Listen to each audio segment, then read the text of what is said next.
Dengue रोधी माह के अवसर पर आयोजित आज के इस विशेष कार्यक्रम में हम आप सभी का बहुत बहुत स्वागत करते हैं। नमस्कार।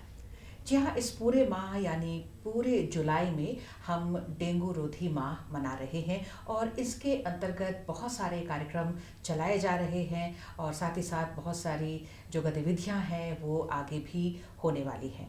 तो हम कोशिश करेंगे कि आज के इस कार्यक्रम के माध्यम से आपको इस संबंध में तमाम जानकारियां दें, ताकि इस मौसम में ख़ास करके जब बरसात शुरू हो चुकी है, ऐसे में हम सभी जानते हैं कि मच्छरों से होने वाले जो रोग हैं वो बहुत ज़्यादा फैलने लगते हैं और ख़ास करके आज हम डेंगू के बारे में आपको जानकारियाँ देंगे। एक्सपर्ट के रूप में आज हमने अपने कार्यक्रम में आमंत्रित किया है राज्य कार्यक्रम पदाधिकारी वेक्टर जनित रोग नियंत्रण कार्यक्रम डॉक्टर वीरेंद्र कुमार सिंह को। डॉक्टर साहब, आपका बहुत बहुत स्वागत है हमारे कार्यक्रम में। नमस्कार सर। नमस्कार सर। सर, ये पूरा जो माह है, जुलाई महीना जो है, इसमें हम सरकार के द्वारा इसे डेंगू रोधी माह के रूप में हम मना रहे हैं। बहुत सारी गतिविधियां शुरू हो चुकी हैं, बहुत सारी हो रही हैं और आगे भी होंगी। इन सब के बारे में आपसे हम जानकारी लेंगे, लेकिन सबसे पहले ये जो डेंगू है सर, इसके बारे में कुछ जानकारी लोगों को दें आप। डेंगू एक वायरल बीमारी है। यह एडिस मच्छर के द्वारा फैलता है जी। और डेंगू में सामान्यतः बुखार, सर और आँख के पिछले हिस्से में दर्द, जोड़ों मांसपेशियों में दर्द और शरीर पे मिजल्स की तरह दाने, छोटे छोटे दाने उभर आते हैं। जी जी जी। ये इनका प्रारंभिक लक्षण है। हाँ हाँ। सभी गंभीर रूप से बीमार नहीं पड़ते। बहुत सारे जो हैं सामान्य से बुखार के साथ ही ठीक हो जाते हैं, लेकिन अति गंभीर स्थिति में सबसे पहले शरीर में दाने आते हैं, उसके बाद शरीर के किसी भी भाग में रक्तस्राव हो सकता है, जिसको हम लोग डेंगू हेमोरेजिक फीवर कहते हैं। जी जी जी। मतलब ये बहुत ही छोटे लक्षण से शुरुआत होकर बहुत ही गंभीर रूप भी लेने वाली बीमारी है डेंगू, और इसके लिए सरकार के द्वारा ये कोशिश की जा रही है कि डेंगू के बारे में हम जानें, तभी हम इससे बचे रह सकते हैं, क्योंकि ये कई बार जानलेवा भी हो जाता है। तो सर, ये जो जुलाई महीने में हम लोग डेंगू रोधी माह मना रहे हैं, तो इसके अंतर्गत क्या क्या कार्यक्रम चलाए जा रहे हैं? डेंगू की रोकथाम हेतु सबसे पहले तो हम लोग जन जागरूकता अभियान चलाते हैं, जिसमें इंटरपर्सनल कम्युनिकेशन के तहत घर घर जाकर के लोगों को जानकारी देते हैं कि डेंगू बीमारी है क्या और इससे कैसे बचना चाहिए। इसके तहत हम लोग घर घर जाके देखते हैं कि कंटेनर जिसमें ये साफ पानी में, चूँकि एडिस का अंडा आता है होता है जी जी, तो अच्छा, इसका अंडा जो है वो साफ पानी में साफ स्थिर पानी में रहता है। घर में जो कंटेनर है, बेकार पड़े हुए नारियल के खोल, टायर, टूटे हुए प्लास्टिक के बर्तन, गमला, कूलर, रेफ्रिजरेटर, जहाँ पर भी पानी जमा होता है वहाँ पर ये मच्छर जो है अंडे देती हैं और इनका प्रसार होता है। तो ये सारी जानकारियाँ जो है इस माह में हम लोग लोगों को बता रहे हैं, ताकि मतलब जो कंटेनर हैं खाली पड़े हुए या गड्ढे हैं उसमें हम लोग पानी जमा ना होने दें। और जुलाई माह में विशेष करके इसलिए मनाते हैं क्योंकि मानसून की वजह से जगह जगह पानी जमा हो जाता है और मच्छरों का प्रजनन काल यह होता है। इस समय मच्छरों की संख्या काफ़ी ज़्यादा बढ़ जाती है और मच्छरों के काटने की संभावना भी बहुत ज़्यादा बढ़ जाती है। बिल्कुल, ये जुलाई का माह जो है वो बरसात का महीना है और इसी वजह से इस महीने को ही खासकर सरकार ने चुना है इस डेंगू रोधी माह के लिए। तो ये बहुत सारी जानकारियाँ इस कार्यक्रम में इस पूरे महीने में आप लोगों को दे रहे हैं। तो इसके लिए क्या क्या साधन है, किस तरह से हम लोग लोगों को जागरूक कर रहे हैं? इंटरपर्सनल कम्युनिकेशन में सब ये बताते हैं कि मच्छर देखने में कैसा होता है और अपने घर में नियमित रूप से वैसे जगहों का देखभाल करते रहें जहाँ पर कि पानी जमा हो और मच्छर हो सकते हैं। सप्ताह में एक बार कूलर जो है इनकी सफाई सप्ताह में एक बार ज़रूर करें और उसमें रगड़ करके साफ़ करना चाहिए, क्योंकि इसके अंडे जो हैं दीवार की सतह से चिपके हुए रहते हैं। यदि हम उसे रगड़ करेंगे तो अंडे रह जाएंगे और फिर पानी मिलने के बाद पुनः जीवित हो जाते हैं। तो ये सारी बातें लोगों को बताई जा रही हैं। गांव घर में भी इस तरह की बहुत सारी समस्याएं होती रहती हैं सर, तो उन तक आप पहुंच रहे हैं, सरकार पहुंच रही है, या फिर लोगों को किसी स्थान पर बुलाकर किस तरह से इसका आयोजन हो रहा है? हम लोग घर घर जाकर के इसका प्रचार प्रसार भी कर रहे हैं और मास कम्युनिकेशन के तौर पे स्कूल में भी इसके बारे में शिक्षा दी जा रही है। अच्छा। और जो है जैसे गांव घर में जो हम लोग के BHND के प्रोग्राम जो होते हैं उस दौरान गांव के लोग आते हैं स्वास्थ्य सुविधा का लाभ लेने के लिए, वहाँ पर भी हम लोग इसके बारे में बताते हैं। प्राय जितने भी स्वास्थ्य संस्थान हैं वहाँ पर इससे रिलेटेड IC मटेरियल, पोस्टर, स्टैंडरी वगैरह लगे होते हैं जिसमें डेंगू के बारे में जानकारी दी जाती है। जी जी जी। तो अभी तो सर जैसे जुलाई का आधा महीना लगभग पार हो चुका है, तो इस दौरान बहुत सारी गतिविधियां हुई हैं जिनके बारे में आप बता रहे हैं, और हम जानना चाहेंगे कि आने वाले जो 15 दिन और हैं उसमें किस तरह की गतिविधियां का आयोजन होना है?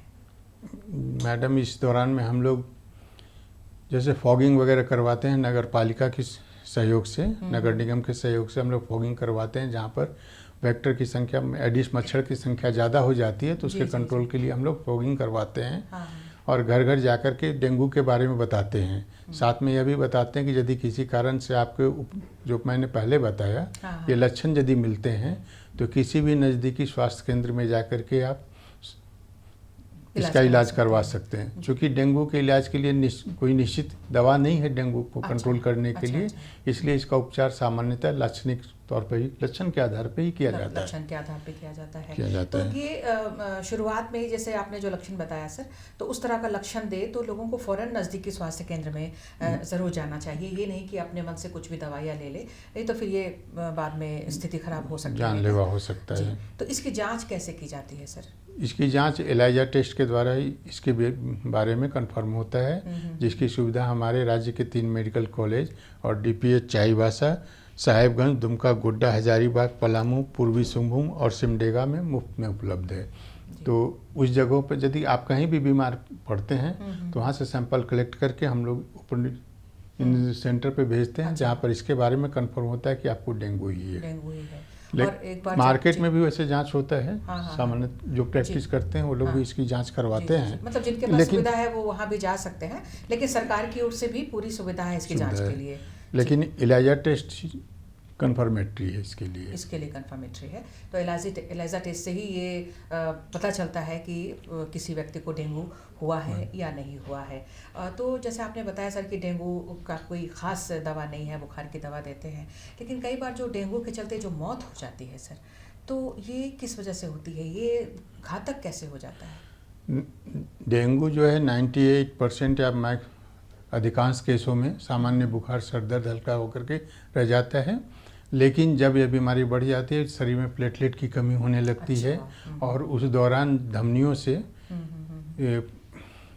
खून में जो प्लाज्मा होता है वो लीक करके शरीर के अन्य भागों में जाने लगता है, जिसके कारण से सबसे पहले तो कहीं से भी खून आ सकता है। मसूड़ों से किसी भी पार्ट से, किसी भी अंग में खून आ सकता है, जो अति गंभीर भी स्थिति होती है और इसको हम लोग डेंगू हेमरेजिक फीवर कहते हैं।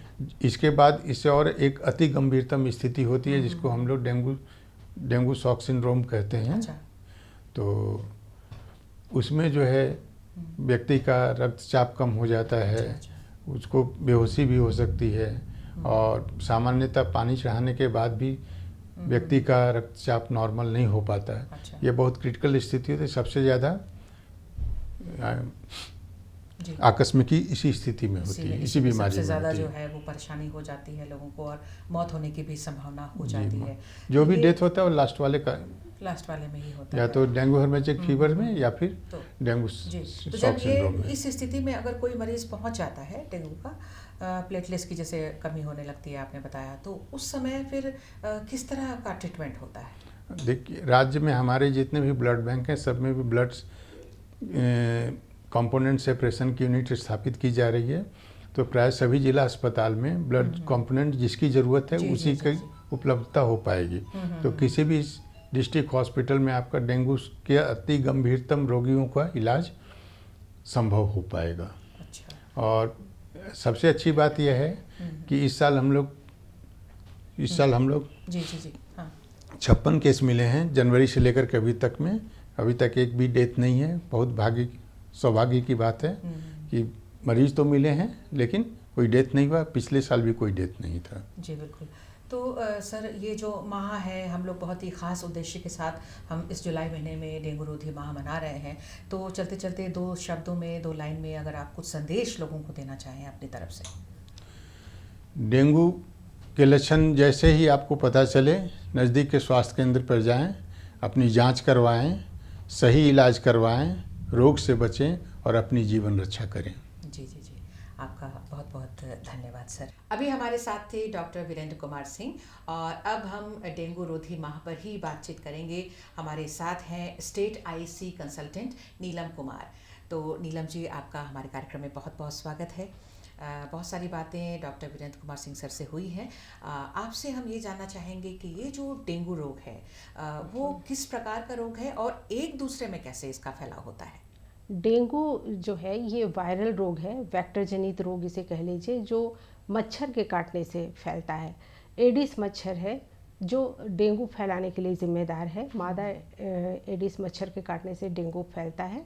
और अगर ये मादा एडिस मच्छर किसी डेंगू संक्रमित व्यक्ति को काटती है तो उसके खून के साथ साथ उसके शरीर में जो डेंगू का जर्म है, कीटाणु है, उसे भी खींच लेती है। अच्छा। और कुछ दिनों में ये जो जर्म है वो मच्छर के शरीर में इसकी वृद्धि होती है, तब ये मच्छर संक्रमित हो जाता है। और जब ये संक्रमित मच्छर किसी स्वस्थ व्यक्ति को काटती है तब उसके शरीर में ये डेंगू के जर्म को छोड़ देती है। कुछ ही दिनों में ये जर्म जो है वो स्वस्थ व्यक्ति के शरीर में बढ़ने लगता है, वृद्धि करता है, और फिर स्वस्थ व्यक्ति भी संक्रमित हो जाता है। तो इस तरह से एक व्यक्ति से दूसरे व्यक्ति में डेंगू फैलता है। और मैं आपको बता दूं कि डेंगू, एक तो डेंगू बुखार है, दूसरा है डेंगू हेमोरेजिक बुखार। जी जी जी। तो डेंगू हेमोरेजिक बुखार जो है ये काफ़ी खतरनाक है। और डेंगू में अगर इसकी समय पर जांच और उपचार ना हो तो व्यक्ति की जान भी जा सकती है। तब ये इतना घातक हो जाता बिल्कुल, है। बिल्कुल। और अगर शुरुआत में ही हम लक्षणों को पहचान लें और तुरंत जांच करा लें, इलाज करा लें, तो ये ठीक हो जाता है। बिल्कुल। ये जो समस्या है, तो ये जो आपने बताया कि कुछ दिनों में जैसे मच्छर ने काटा और उसके बाद किसी व्यक्ति में जो लक्षण आने शुरू होते हैं, उसका अंतराल मतलब लगभग कुछ तय है क्या? कितने दिन के बाद दिखाई देता है लक्षण? लगभग 4-5 दिन कह लीजिए, किसी में 8 दिन भी हो सकता है। अच्छा। तो व्यक्ति के अपने शरीर के स्टेमिना पे है, कहीं रोग रोधन क्षमता ज़्यादा है अगर शरीर में तो तुरंत ये लक्षण दृष्टिगोचर नहीं होते हैं। अगर रोग रोधन क्षमता कम है तो तुरंत ये लक्षण दृष्टिगोचर होते हैं। और ये लक्षण है, जैसे आप अभी भी चर्चा हुई कि सिर में दर्द होता है, तेज़ बुखार, मांसपेशियों में, जोड़ों में दर्द होता है। और जब डेंगू हेमोरेजिक बुखार होता है तो इससे क्या होता है कि मसूड़ों से खून आने लगता है। और जब ये खून आने लगे तो समझें कि ये बहुत ही ज़्यादा गंभीर है। बिल्कुल। और इसकी तुरंत उपचार ज़रूरी है। बिल्कुल। तो ये तो लोगों को हमने बता दिया, लेकिन अब ये बताना ज़रूरी है, बचाव के बारे में हम खास करके बातचीत करेंगे, क्योंकि हम लोग हमेशा कहते हैं कि बचाव सबसे ज़रूरी है। अगर हम बचाव कर लेते हैं तो फिर कोई समस्या ही नहीं होगी। तो इसमें बचाव की जब भी बात होगी तो चूंकि ये मच्छरों के काटने से होना है इसको, तो फिर हम लोग मच्छर ही ना पनपे, या मच्छर हैं तो उसके लिए क्या करें, हम इसके बारे में हम चाहेंगे कि आप लोगों को बताएं। बिल्कुल बिल्कुल। जैसा राष्ट्रीय अभी डॉक्टर साहब ने भी बताया कि डेंगू के लिए कोई निश्चित उपचार नहीं है। और इसके बचाव के लिए कोई टीकाकरण भी नहीं है। जी। तो एकमात्र बचाव का उपाय है कि इससे हम सुरक्षित रहें। बिल्कुल। और इससे बचाव की जानकारी से पूरी तरह अवगत रहें। जैसे कि अभी आपने सुना कि बरसात के मौसम में डेंगू के प्रसरण की संभावना बढ़ जाती है, क्योंकि जगह जगह आप देखेंगे कि गड्ढों में या कुछ कचड़े में डिस्पोजेबल कप, ग्लास वगैरह पड़े रहते हैं, नारियल के खोखे हैं, टायर है, पुराने बर्तन टूटे फूटे, इनमें पानी जमा होता है।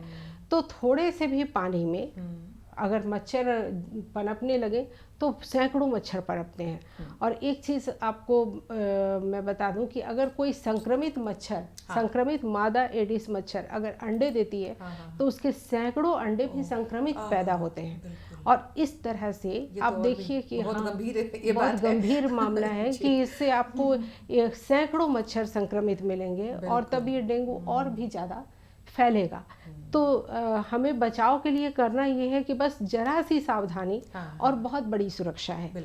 हम जगह जगह जैसे नारियल के खोखे यूज करते हैं तो फेंके नहीं, डिस्पोजेबल कप है, ग्लास है तो उसको क्रश करके मतलब जो भी कंटेनर है जिसमें पानी ठहरने की संभावना है, जल जमाव की संभावना है, वो उससे हम लोगों को बिल्कुल निजात पाना है, उससे बचे रहना है। और ये मैं बताऊं राष्ट्रीय की सप्ताह में एक दिन हमें अपने घर में सूखा दिवस मनाना है। जैसे कि कूलर में नीचे पानी जमा होता है, फ्रिज के नीचे ट्रे में पानी जमा होता है, या गमलों में फूलदान में पानी जमा हम करते हैं, पक्षियों को पिलाने के लिए पानी रखते हैं। तो सप्ताह में एक दिन ये सारी चीज़ों को हम खाली कर दें, उसे स्क्रब करके साफ कर दें और सुखा दें, तब उस पे नया पानी भरें। अगर आप पानी निकाल देते हैं बिना स्क्रब किए छोड़ देते हैं तो उस कंटेनर में अगर किनारे अगर मच्छर के अंडे हैं तो वो अंडे जाते नहीं हैं, फिर उसमें आप नए पानी भर देते हैं तो अंडे फिर। और बरसात का भी मौसम है, बिल्कुल, तो बरसात की बूंदें भी उस पर पड़ेंगी और जल जमाव होना होगा। बिल्कुल, तो इसमें नीलम जब बचाव की हम बात कर रहे हैं तो इसमें दो चीज़ें मैं जानना चाहूँगी कि एक तो सरकार की ओर से क्या किया जा रहा है इसके लिए,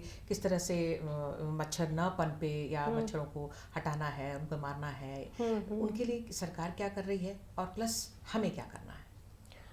अभी जैसे मैंने बताया कि अभी डेंगू रोधी माह चल रहा है, बरसात के मौसम में डेंगू, पूरे बरसात के मौसम में भी सरकार की तरफ से है कि जितने भी हमारे स्वास्थ्यकर्मी हैं वो घर घर जाकर, सभी ज़िले में घर घर जाकर लोगों को बता रहे हैं कि डेंगू से बचाव के लिए क्या करना है, कैसे पानी जमा करके ना रखें, और उनके वाटर कंटेनर को चेक कर रहे हैं कि कहीं अगर बहुत दिनों से पानी जमा है जो यूज में नहीं आ रहा है, बहुत लोगों को समझ में नहीं आती है बात कई बार, तो उसे वो चेक कर रहे हैं, उससे पानी हटा रहे हैं, उससे स्क्रब कर रहे हैं। हाँ नीलम, जैसा आपने बताया कि बहुत सारे कार्यक्रम, बहुत सारी गतिविधियाँ सरकार की ओर से हो रही हैं ताकि लोग जागरूक हों और ये मच्छरों से होने वाली समस्याओं से बिल्कुल हम बचे रहें। तो इसमें कई बार हमने सुना है कि जैसे सरकार की तरफ से जो भी लोग हैं वो जाते हैं तो कभी कभी चूना वाइट वॉशिंग वगैरह भी करना, छिड़काव वगैरह करना पड़ता है, या ऐसा भी हो रहा है क्या?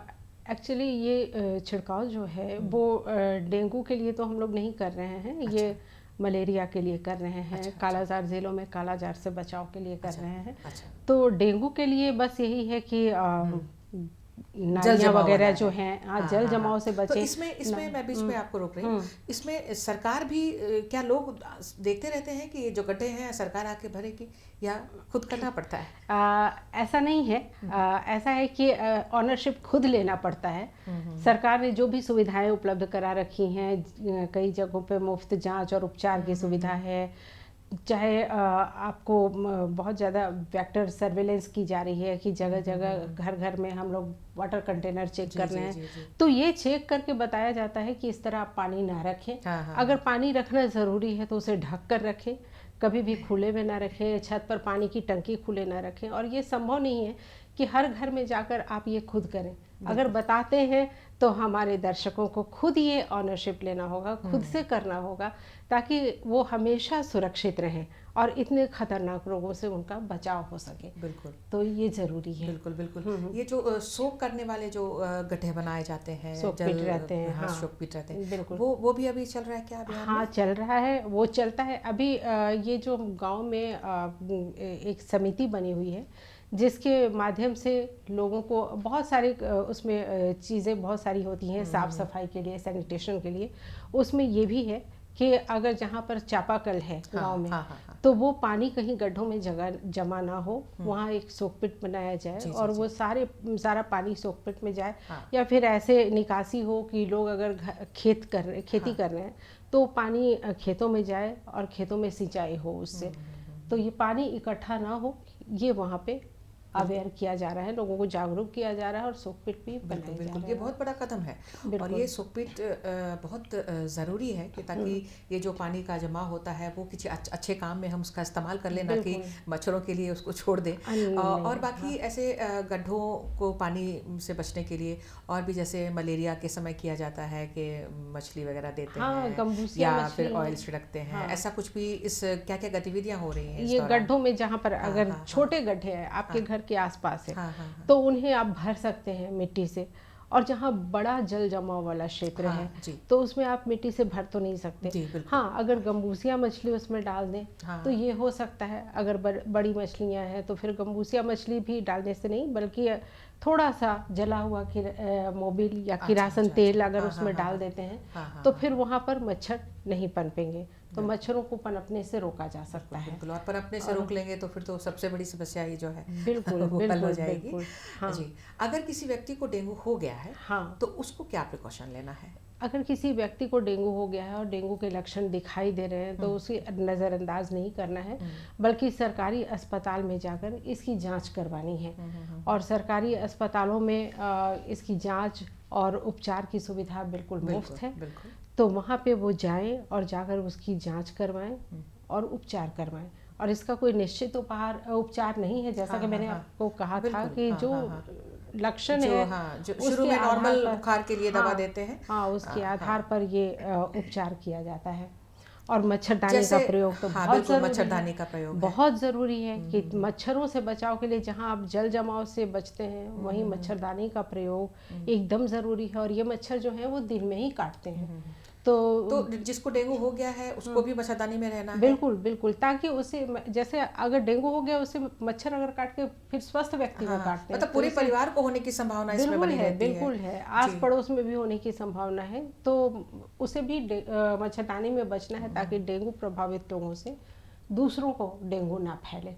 जी जी जी जी। तो इसमें कुछ खान पान के लिए भी आप लोग सलाह देते हैं? खान पान के लिए बहुत ज़रूरी नहीं है, बस तरल पदार्थों का प्रयोग ज़्यादा करें और उससे, और पानी बहुत ज़्यादा पिएं। अच्छा, तरल पदार्थ खाएं, जूस है, फलों का जूस है वगैरह, दाल का पानी है, और स्वच्छ पानी पिएं, तो ये बहुत ज़्यादा ज़रूरी है। उस समय पाचन शक्ति थोड़ी कमज़ोर हो जाती है, शरीर में रक्त की कमी भी हो जाती है, तो अन्य बीमारियों का खतरा बना रहता है। जहाँ रोगरोधन क्षमता कम होगी तो अन्य बीमारियां भी उस पर हमला करने लगेंगी। जी, तो ये आपसे हम ये भी जानेंगे कि लोग कितना अवेयर हो रहे हैं, तो राज्य में अभी क्या स्थिति है इसकी, मतलब इतना जो अभियान चलाया जा रहा है, कार्यक्रम चलाए जा रहे हैं, उसका लाभ हमें मिल रहा है, लोग उठा पा रहे हैं इसका लाभ या नहीं उठा पा रहे हैं। लेकिन उससे पहले ये जानना ज़रूरी है कि जो भी डेंगू के लिए सरकार कर रही है तो आप लोग उनको बताते हैं, घर घर जाकर बताते हैं, तो लोगों का क्या रिस्पॉन्स मिल रहा है? लोग आ रहे हैं, सुन रहे हैं, समझ रहे हैं?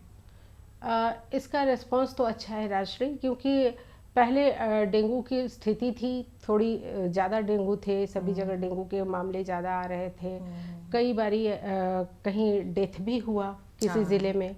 मैं पहले की बात बता रही हूँ, लेकिन अभी हमारे यहाँ कोई डेथ नहीं है।